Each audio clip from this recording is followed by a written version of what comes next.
tonight we are fortunate to have Dr. Michael Martis with us, who is Vice Provost for Student Affairs and the Dean of Students here at U of L. And I'm sure he'll give you a little more background about himself, if you'd like. Sure. And as you all know, one of the chapters that we read today in Organization and Administration in College Education, higher education, is on student governance. And Dr. Martis has been responsible for the Student Government Association for many years. And has been highly involved, and so I have given him free rein to kind of address all issues related to student governance and how that plays into higher education, and anything else that he finds valuable to share with you. So please feel free to ask questions along the way. No pressure.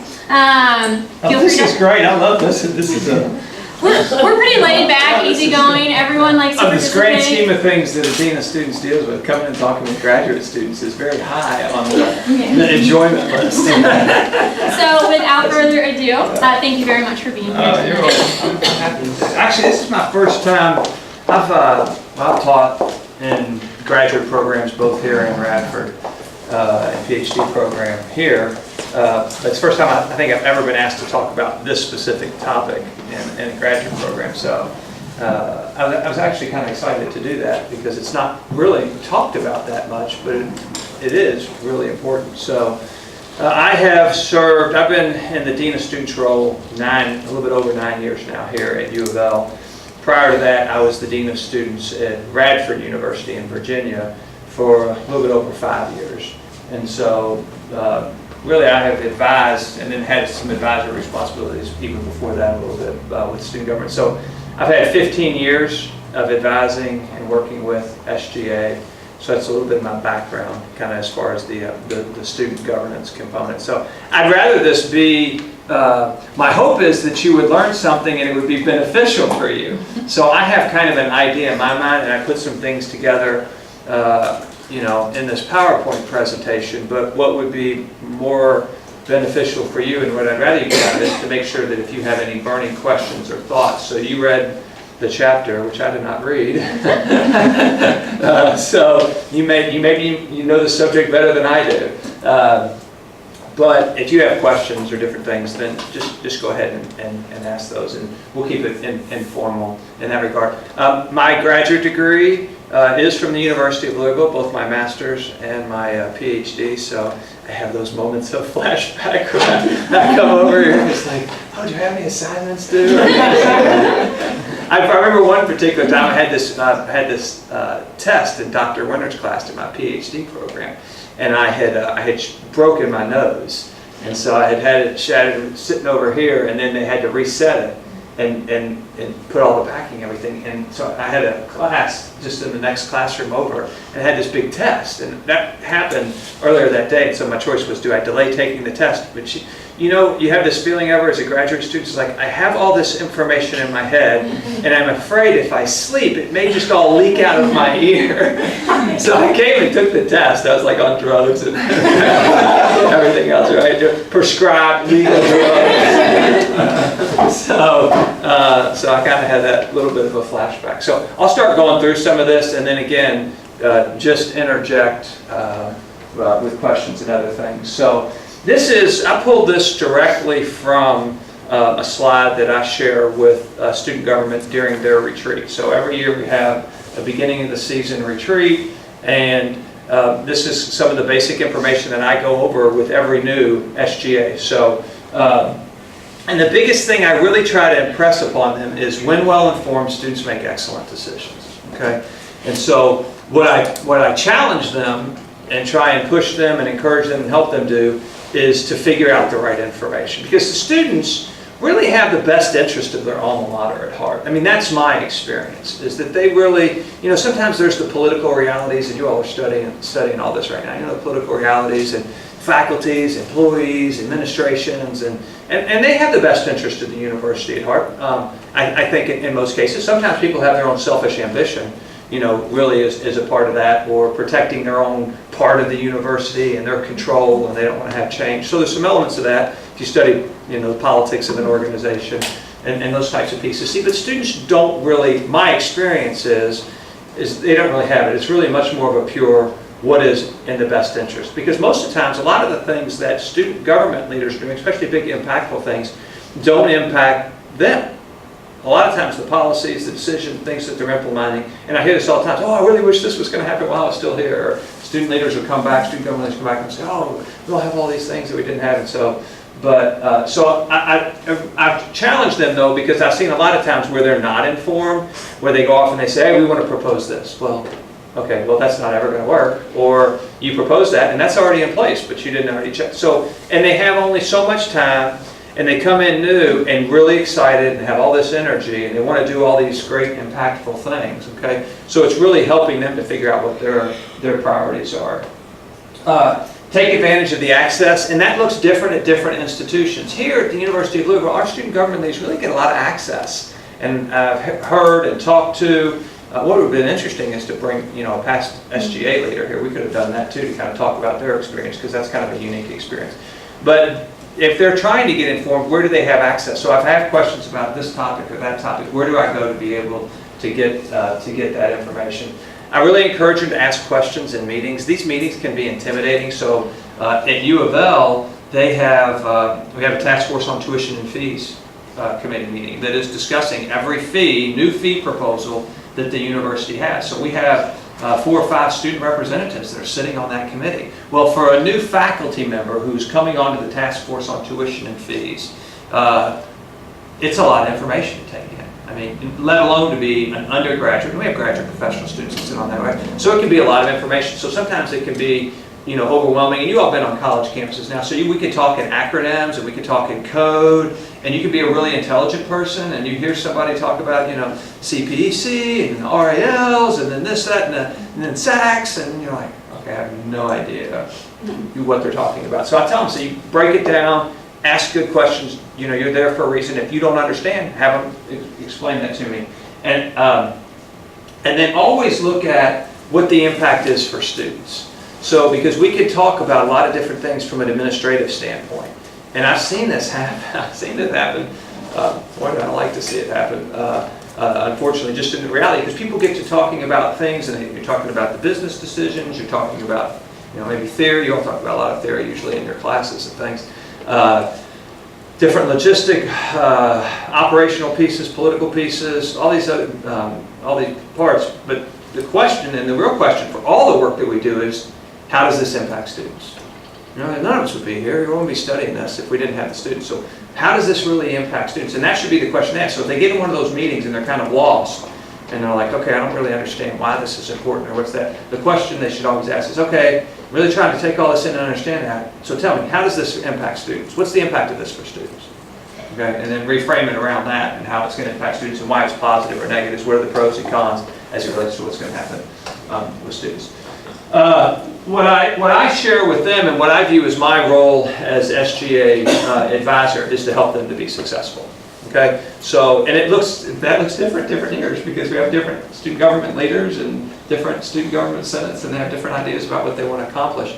And so I try to guide them. So if you tell me, this is what we want to accomplish, okay, and then they think, well, okay, this is how we're going to go about it, then what I may say to them is, okay, this is what you want to accomplish. If you really want to accomplish this, let me give you some background, let me give you some information, let me give you some things that past SGAs have tried, let me give you some history around the university and why that policy is formatted that way, okay? Let me give you the names of about 4 or 5 different people that you could talk to. Let me give you the name of a past SGA student government president who tried to do this very same thing. Talk to all those people and get informed. And what that allows them to do, it helps to allow them to be more professional in what they eventually propose. And it allows them to, by being informed, it keeps them from starting and stopping. They can go down the road. And they really only have, if you look at student government leaders, if you're talking about a 1-year student government, a lot of times they really don't have much time to implement something and make a change. So if they want to make a change, and it looks a little different at U of L because we have an early, which I like, we have an early spring election. And we have orientation starting after that election and spring break. And then they have the period of time over the summer. But a lot of times you don't have that, and you don't have student governments that will be engaged over the summer. We've had different mix here at U of L. Radford, we didn't have a lot of that. We had some of that because everybody went to Radford, and over the summer people weren't really there and weren't around as much. But so then you look at the start of the fall semester, beginning with the welcome week and move-in activities. Then things start getting going in September, October, And people get busy sometimes doing finals, and then you get to Thanksgiving, and then the end of the semester and the holidays, and everything just kind of disappears. You get back in January, so you really only have a few months where a lot of the shared governance with everybody on campus, students, faculty, staff, is going on. So, okay. So that's a little bit about, a brief way of what I share with them. I also talked with them about the impact of past SGA initiatives. So here at U of L, they have had a tremendous impact on having positive change. You used to have a diploma fee that you had to pay. I paid the diploma fee. Did you? Did you? You didn't have to pay. You had to pay, Glenn. Yeah. So you used to have to. So you all do all this work and you graduate and you go to get your diploma and you had to pay another fee. Well, that really bothered people. So you can thank your Student Government Association. You all do not have to pay the diploma fee. The Student Rec Center. If you look at what's happened at Student Rec Center, the SAC renovation, food service on this campus about 9 years ago, and I just saw Rudy earlier this week. Rudy Spencer was the SGA president, and he'd been the services vice president, and he really pushed, along with business affairs and university leadership, to change how we have food service on this campus, because we were a commuter campus. We didn't have traditional food service. We didn't have, it's one of the most constant complaints we did. But we had to come up with a business and a financial package, and that's part of this.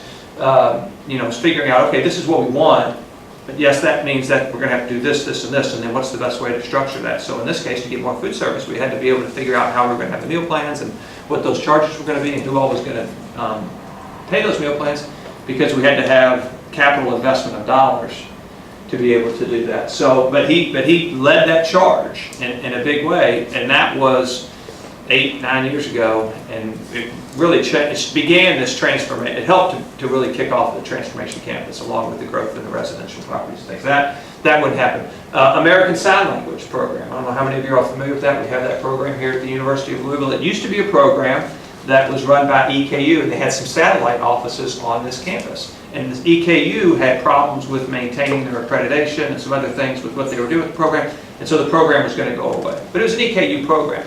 Well, because of our student government leaders, and they got involved with some other different people in the community, they championed U of L not just letting that go away, but actually taking over the program and having it be a U of L program, and that we needed that. And I'm so thankful, as somebody who oversees DRC, we need interpreters in the community. And if you start to have less interpreters, then the cost to be able to provide accommodations and access for people, particularly with their hard of hearing, profoundly hard of hearing, or deaf, you lose that. So that's another. And I could go on. So I let them know the impact that they can have on this campus with some of these initiatives. Really try and maintain open communication. I meet weekly with the SGA executive officers, so we can talk about it. For me, it becomes a focus group, from student leaders about what do you see going on, what are you hearing about. I'm not on every social media platform, but they are, so they can say, oh, this has been floating around, on campus, people are talking about this. And then the benefit for them is, from my perspective, is that they have access to me, and I have a lot of information about the university, about other things that are going on. So if they're asking these questions, they can immediately have some answers. And we'll talk about different structures of student governance and advising, because ours actually is a little bit more unique than I think that you find at other universities. So the history of making positive changes. So SGA structures. So they will look different on different campuses, and there's different, usually historical or political, campus cultural reasons why the governance looks different. So that's the overall governance, but then also specifically to students. So here at U of L, our history is that we were formed from separate colleges. So because those colleges came together, those different colleges in the governing documents, our Red Book, the governing documents, always maintained more of a separate autonomous identity. It wasn't really a centralized university type of decision. So because of that, if you look at our student government, it is set up by college structure. So our Student Government Association is set up specifically by the colleges. And your representation in student government has to do with the number of students, and then you get proportional representation based on the number of students that are in that specific college. So med school, law school, graduate school, Kent School of Social Work, engineering school. So that's how our representation is made up. Some universities have separate graduate and undergraduate student government associations. So you would have, this is a graduate group, this is an undergraduate group, they're not all together, okay? Or you could have professional groups, okay? So there's some, I think University of Cincinnati is one that has, I think their example is they have a separate graduate and undergraduate. Sometimes in student government, a lot of the issues end up becoming more about the undergraduate experience, so sometimes it's not as relevant for the graduate or the professional students. But here at U of L, we have the interesting piece that a lot of our graduate and professional students that get involved in SGA were students as undergraduates here. So pretty consistently over the last 6 years, we've had people in law school, med school, dental school, who have been past SGA leaders and undergraduates. So they still care about it, and so they're engaged and involved, even though it may not impact them as much. At Radford, we had, the organization had a college representative, but it had, you know, by class standing, so freshman, sophomore, junior, senior representation. You can see it where you could have it by, obviously, the colleges. You can see it on campus, off-campus student representatives. At Radford, we had both BSAC and ISAC, Black Student Affairs Council and International Student Affairs Council, and they had a representative that were on the student government, so they all had kind of an equal voice. So what that structure looks like can be different. Also, what type of SGA you have. So you can think of student governments. Our student government here at the University of Louisville is very governance-based. So they really get into a lot of policies and business decisions and, you know, what are issues that students have. They get into that too. And then how can we try and address those issues? So parking would be an example. This year, the parking that was going to go away over behind Speed School, and the law school got very involved with that because it was going to really impact the law school students, and SGA leadership was involved with it and trying to say, can we delay this project that was going to occur and actually didn't occur in the fall. So that's a student issue that they're trying to help advocate for. So some student governments aren't really as governance-based. They're more activities-based, like the Student Activities Board or Campus Activities Board. So they do more programming things, and they're not really as involved in kind of this governance piece. At U of L, our student government has been pretty clear about, okay, this is what Student Activities Board does in terms of the programming pieces. This is what Engage Lead Serve Board does, which is the community, the civic engagement, and the nonprofits, and helping students to be able to connect in the community. That's the creation of the Engage Lead Serve Board. And then there's Student Government Association, which really handles more of the governance pieces and being the official voice of students on campus. So understanding that, when we, every year we have a Board of Student Body Presidents Group that represents all the presidents of the SGAs of the public institutions in Kentucky. And we also have a Kentucky Leadership Academy, which starts early in the summer and brings together the SGA leaderships of all the student governments. Ours is probably the most governance-based. A lot of them have more program elements, and there's a national organization for student governments, and we've sent students there. We haven't done it in a long time, because when we sent them there, they're like, well, you know, we're really kind of more advanced than even what they're trying to help us to be able to do. So. So if you're ever working with your student government, you want to know kind of what is their real function and focus on your campus, because it can look different depending on where you are. Board of Trustees representation is there, and this is sometimes required by state law, and in other places it is a preference on the part of the university. In some places it doesn't exist. But the board of the student body president at U of L and at all the state institutions in Kentucky are also a representative on the Board of Trustees. So this year's SGA president, Aaron Vance, he goes to all the Board of Trustees meetings. He sits in the Board of Trustees meetings even during executive session. So when they go into executive session to talk about all the different things, especially in the past 2 years that they've been talking about, no shortage of things that are going on, that SGA representative is part of that. So what that does too is that really elevates. If you've got a student government where the president is on the Board of Trustees and is a trustee, that really elevates their access, it elevates their information, it elevates their influence. Okay. Now the students have to understand how to be able to balance that, you know, and what they're doing, and not to try and take, because this gets back into the organizational structure of a university.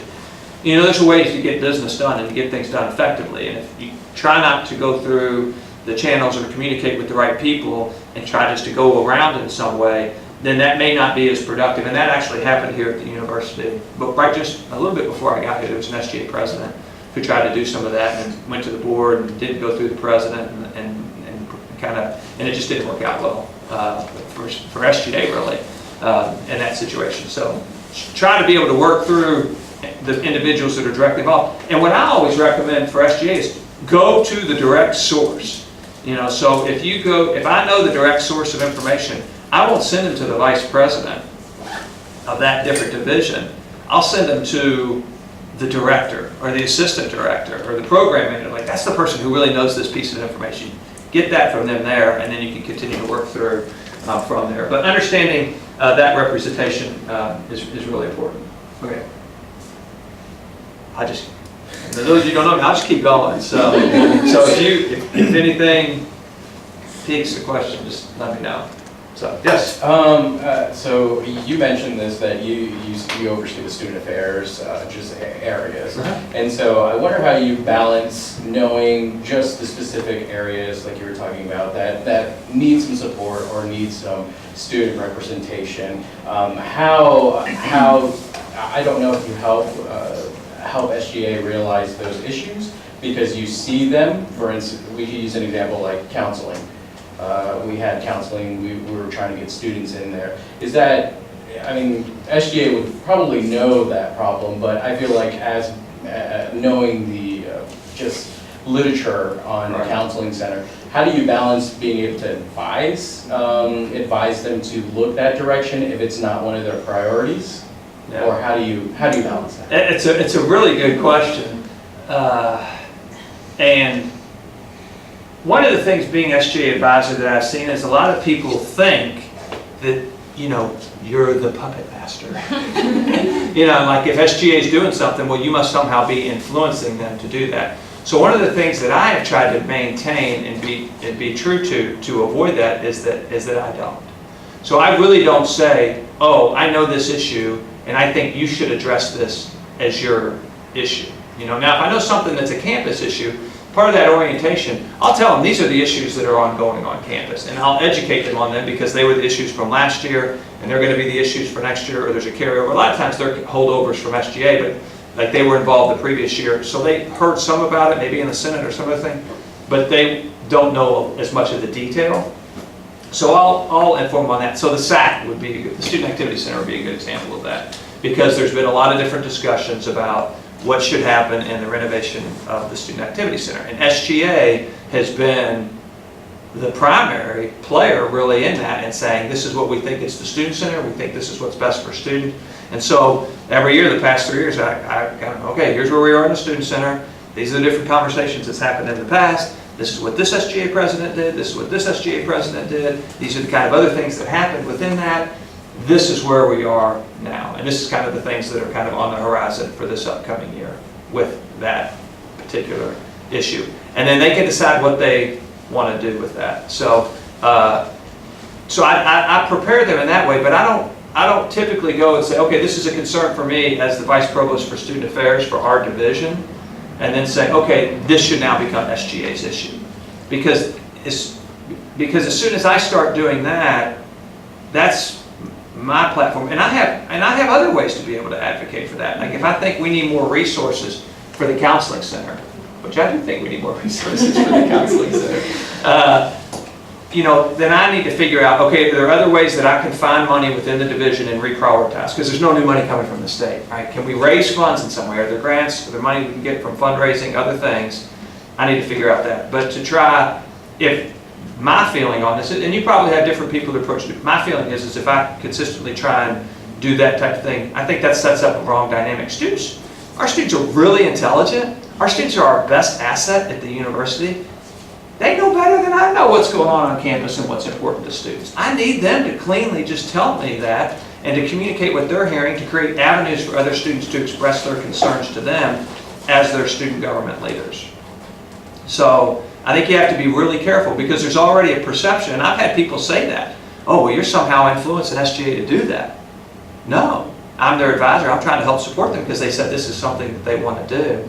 But I think you got to be real careful if you start trying to have that kind of it's you're not going to be able to list out all the different variations and sub parts of what that could look like in every situation. So sometimes there can be that I don't know, because they're asking about that, do I go ahead and, tell them all this other stuff to try and help inform them? Or is that not really what they're asking about, but just what I want them to be asking about, kind of a piece? And that's tricky. So, that's a good question. Yeah. Okay. All right, ask the others if they come along.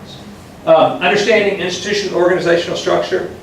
What's that? Oh, no, sorry, I had a question. Oh, yes.